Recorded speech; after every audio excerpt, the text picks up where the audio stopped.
잠시 후 주호영 비상대책위원장 취임 기자회견을 시작하겠습니다. 소지하고 계신 핸드폰은 무음이나 진동으로 바꿔주시면 감사하겠습니다. 안녕하십니까. 저는 오늘 사회를 맡은 수석대변인 국회의원 김형동입니다. 지금부터 주호영 비상대책위원장 취임 기자간담회를 시작하겠습니다. 주호영 비상대책위원장의 모두 말씀을 듣도록 하겠습니다.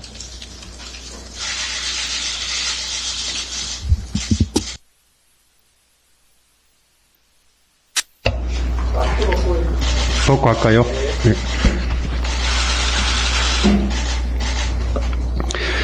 존경하는 국민 여러분, 사랑하는 국민의힘 당원 동지 여러분, 여러분들이 비상대책위원장을 맡겨주신 주호영 의원입니다. 먼저 예기치 못했던 폭우로 유명을 달리하신 분들 명복을 빌며 큰 피해를 입으신 국민들께도 깊은 위로를 드립니다. 그리고 조속히 피해가 복구되고 자연재해로 인한 재난이 재발되지 않도록 예방하는데 저희 국민의힘이 최선을 다하겠습니다. 나라와 당이 매우 어려운 이때에 비대위원장이라는 중책을 감당할 수 있을까 고심이 컸습니다마는 나라와 당의 위기를 극복하는데 저희 노력이 조금이라도 도움이 된다면 기꺼이 헌신하겠다는 각오로 비대위원장을 맡게 되었습니다. 새로 출범한 윤석열 정부와 우리 당을 향한 국민들의 질책이 너무 따갑습니다. 새 정부가 이륙해서 정상 궤도에 오르기도 전에 우리의 국정 구상을 제대로 펼쳐놓기도 전에 국민들은 매서운 회초리를 들었습니다. 모두 저희들의 잘못입니다. 더구나 당의 내분까지 생겼으니 고개를 들 수가 없습니다. 천신만고 끝에 정권 교체를 이루는데 앞장서 주신 국민과 당원 여러분에게 머리 숙여 사과드립니다. 땅에서 넘어진 자 땅을 짚고 일어나라고 했습니다. 왜 넘어졌는지 알면 일어나는 방법도 나오게 됩니다. 그 이유가 무엇인지 우리들은 모두 잘 알고 있습니다. 우리가 넘어진 이유는 정부 여당이 초심을 잃고 심각한 신뢰 위기에 직면했기 때문입니다. 2년 전 암울했던 당시를 돌아봅시다. 불과 2년 전 2020년 4월 총선에서 우리는 참패했습니다. 180석을 차지한 거대 여당은 의회 민주주의고 법적 적법 절차고 필요 없다며 우리를 거칠게 몰아붙였습니다. 우리는 기득권을 포기하고 의회 민주주의 파괴에 저항했습니다. 우리 몫의 국회 부의장, 상임위원장 자리에 연연하지 않았고 결연한 의지로 민생에만 집중했습니다. 코로나 위기 탈출 지원 법안 패키지를 당의 1호 법안으로 처리하고 당시 야당이던 우리의 요구로 코로나 백신 접종 비용 1,300억을 반영했습니다. 몇 차례 수해 현장을 찾아 복구를 위해 국민들과 함께 땀을 흘리기도 했습니다. 그 당시에는 앞으로 2년 뒤에 있을 대통령 선거에서 우리가 승리해서 정권을 되찾아온다 그렇게 생각한 사람은 저를 포함해서 아무도 없었을 것입니다. 그런데 어떤 일이 일어났습니까? 국민들은 조금씩 우리에게 마음을 열어주셨습니다. 그리고 지난해 2021년 4월 서울시장, 부산시장 재보궐선거에서 우리는 압승했습니다. 지난 3월 대통령 선거에서도 우리 당 윤석열 후보가 당선됐습니다. 우리는 탄핵 이후 5년 만에 정권을 되찾는 기적을 이루어냈습니다. 이제 2년 전 그때의 절박하고 처절한 마음가짐과 자세로 돌아갑시다. 한 발만 더 헛디디면 절벽으로 떨어진다는 절체절명의 위기감과 대한민국의 정체성이 이렇게 훼손되어서는 안 된다는 비장함으로 재무장합시다. 국민들, 특히 서민, 중소상공인, 자영업자들의 고통을 내일처럼 챙긴다는 것을 국민들로부터 인정받을 수 있도록 최선을 다합시다. 우리 비대위의 첫째 임무는 당의 갈등과 분열을 조속히 수습하여 하나 되는 당을 만드는 것입니다. 우리는 모두 국민의힘 당원 동지입니다. 어려웠던 때를 생각하고 집권을 위해서 분골쇄신, 고군분투하던 때를 생각하면서 동지애를 회복합시다.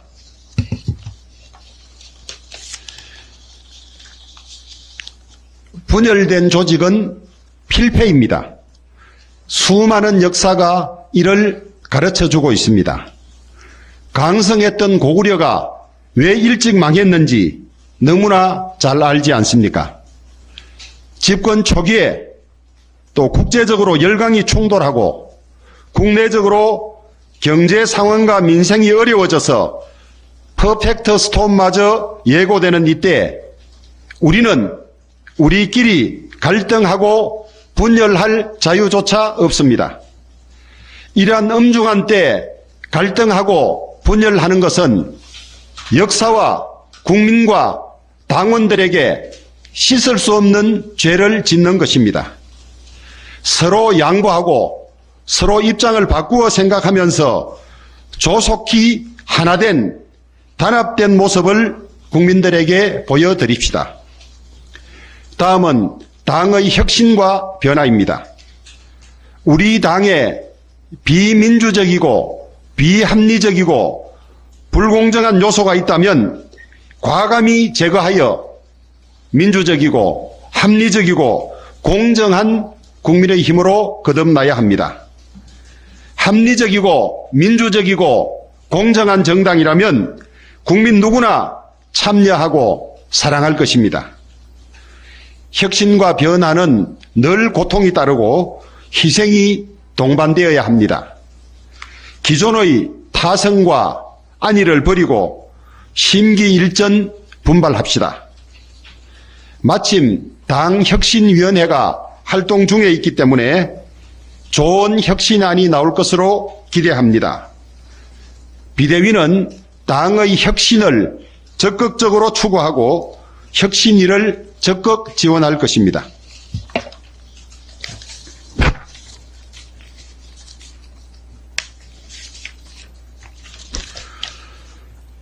무엇보다도 중요한 것은 경제와 민생을 빈틈없이 챙기는 일입니다. 적시적이고 효과적인 정책을 제시하여 정부를 견인하고 정부가 설립거나 소통이 부족한 정책을 제시하지 않도록 조율하고 견제하겠습니다.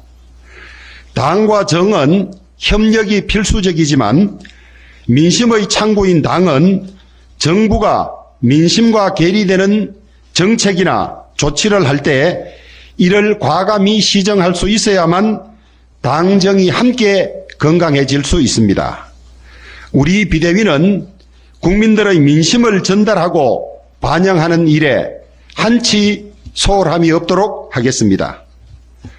마지막은 빠른 시간 안에 정상적인 지도 체제를 구축하여 당의 리더십을 조기에 안정시키는 일입니다. 구체적인 향후 일정은 비대위가 구성되면 당원들의 중지를 모아서 결정하도록 하겠습니다.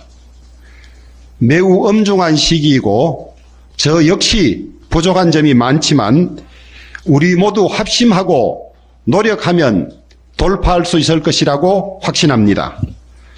사심없이 최선을 다하겠습니다. 국민들과 당원 여러분들의 질책과 응원을 기대합니다. 감사합니다.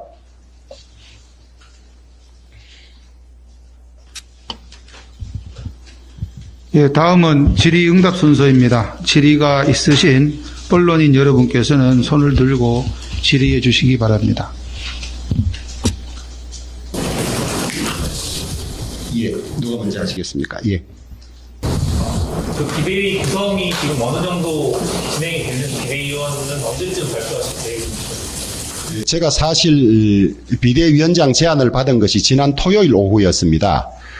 그래서 비대위원 인선은 아직 착수하지 못한 상태입니다.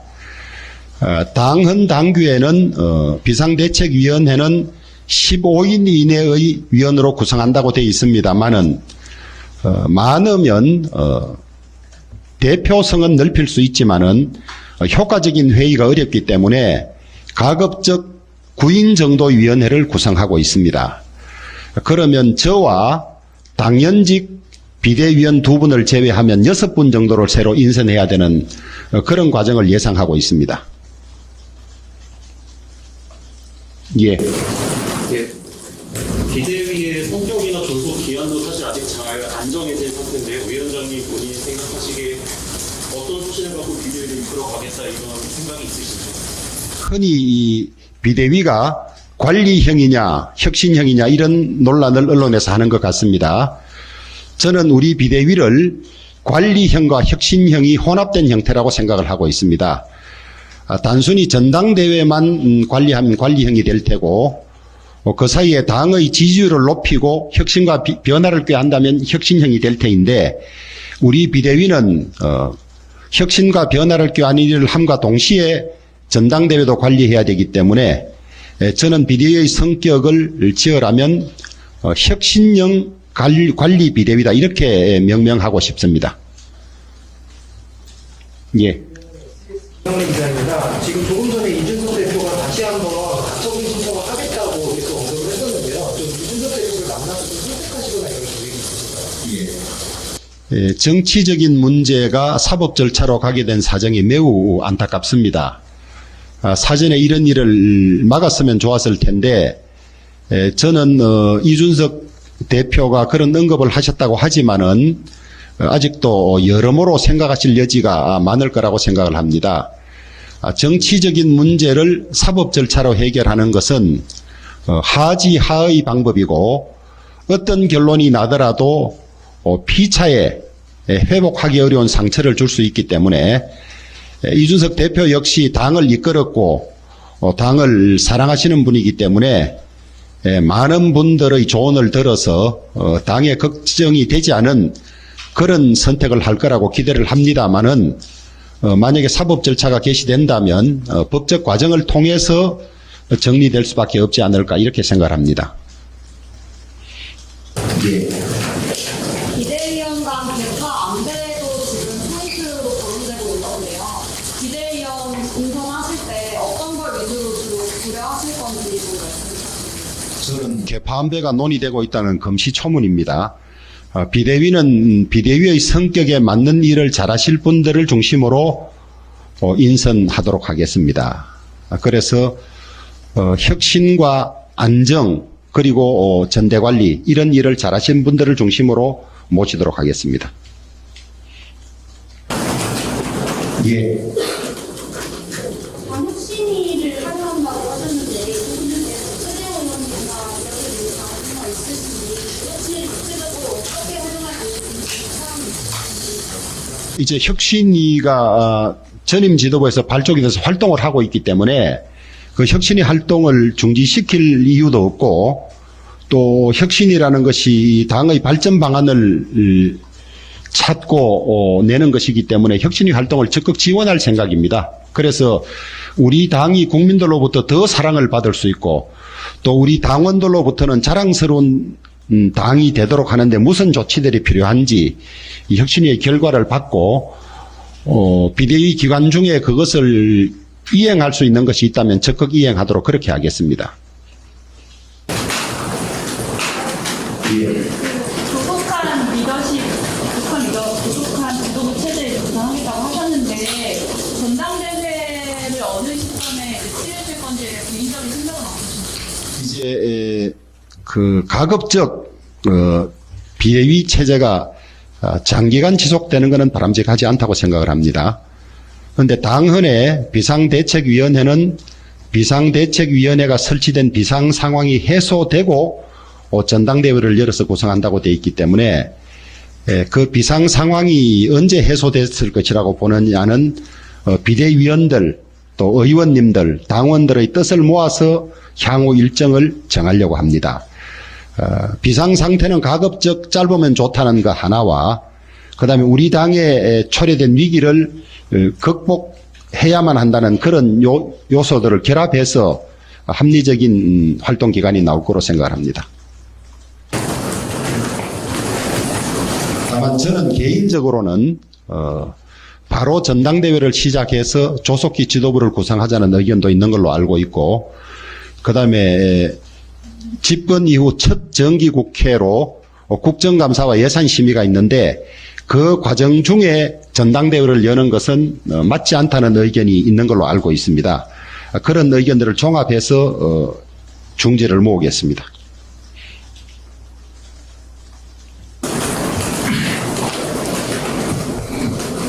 위원장님, 그 비대위원 인선은 언제까지 이렇게 마무리하겠다 이런 계획이 있으실까요? 가급적 빨리 하려고 합니다만은 또 인선에 여러 사람 의견도 들어야 하고 특히 외부 위원들의 경우는 사실은 검증 과정도 필요하지 않습니까?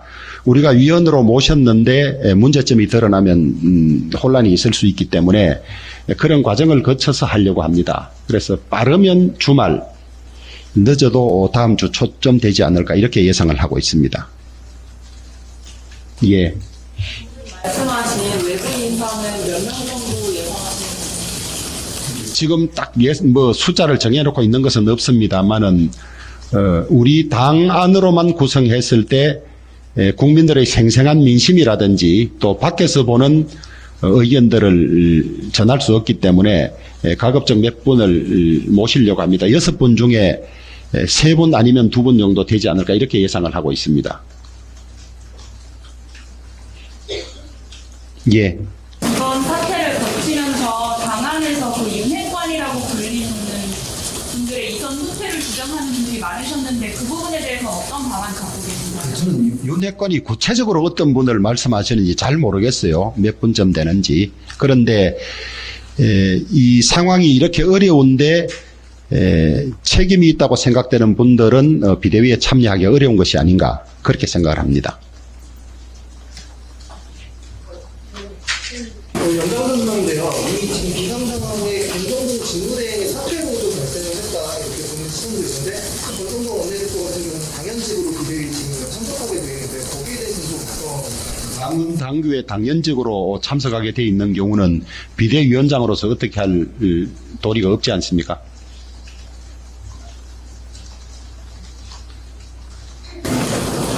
예. 모두 발언하실 때 당 정의 함께 같이 가려면은 당으로서 해야 될 말을 정의하겠다 이런 말씀을 하셨잖아요. 예. 그럼 비대위원장으로서 앞으로 이끌어 나가실 때 정부의 큰 소리, 좋은 소리 가리지 않고 하실 말씀 하실 계획이십니까? 예. 그런 뜻으로 말씀을 드렸습니다. 했는데요. 차후 그럼 당에서는 이제 어느 쪽에서 그 부분을 맡아서 대응할 것인가요? 당에 법률지원단이 있는 걸로 알고 있습니다. 법률지원단의 도움을 받고 또 필요로 하다면 전문적인 법률가의 도움도 받을 생각입니다. 비대위원이라고 비대위원 내부에서 맡으시는 외부에서 많은 영향을 우리 당의 경우는 비대위원장을 내부에서 맡은 경우도 있고 외부에서 맡은 경우도 있는 걸로 알고 있습니다. 정의화 전 국회 부의장이 부의장을 하시면서 맡은 케이스가 당내에서 맡은 케이스이고 그 다음에 그 밖에 여러분들은 주로 당 밖에서 많이 모셔왔던 걸로 알고 있습니다. 민주당도 그런 걸로 알고 있습니다. 민주당 당내, 당외, 주로 당내가 많았던 걸로 그렇게 기억을 합니다. 예. 그 혁신과 관리 비대위로 성격을 조정하셨는데요. 그러면 혁신이랑 관리 비대위의 역할 분담이 어떻게? 혁신이랑 혁신위에서 낸 안들을 실행하는 구도가 되지 않겠습니까? 혁신이 안이 최종 확정되는 것은 아니고 최고위원회 혹은 비대위원회를 거쳐야 하지 않습니까? 그래서 채택된 것을 실천하는 그런 과정이 될 걸로 생각을 합니다. 예.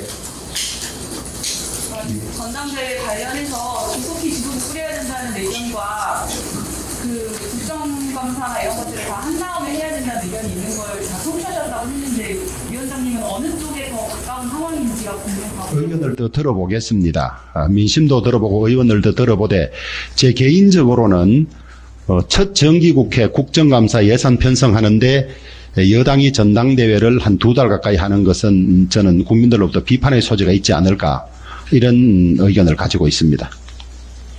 그 연동개혁 수비위원장께서 하시나요? 네, 같이 하겠습니다. 네. 마쳐도 되겠습니까? 예. 지금 조금 전에 정부의 이제 쓴소리 조합들이 다 이제 있는데도 하겠다는 말씀을 그러면 지금 윤석열 정부의 쓴소리를 하고 싶은 그것은 제 혼자 의견으로 말씀드릴 것이 아니고 당의 의견이 모아지면 전달하겠습니다.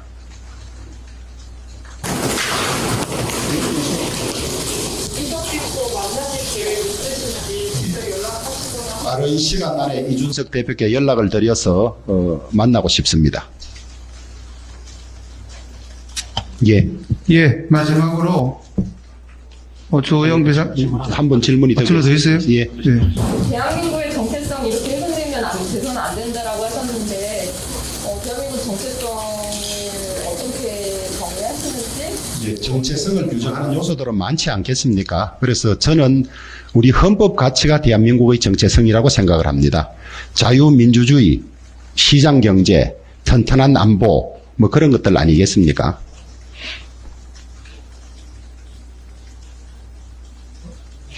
마치겠습니다. 네, 마지막으로 주호영 비상대책위원장의 마무리 말씀을 듣도록 하겠습니다.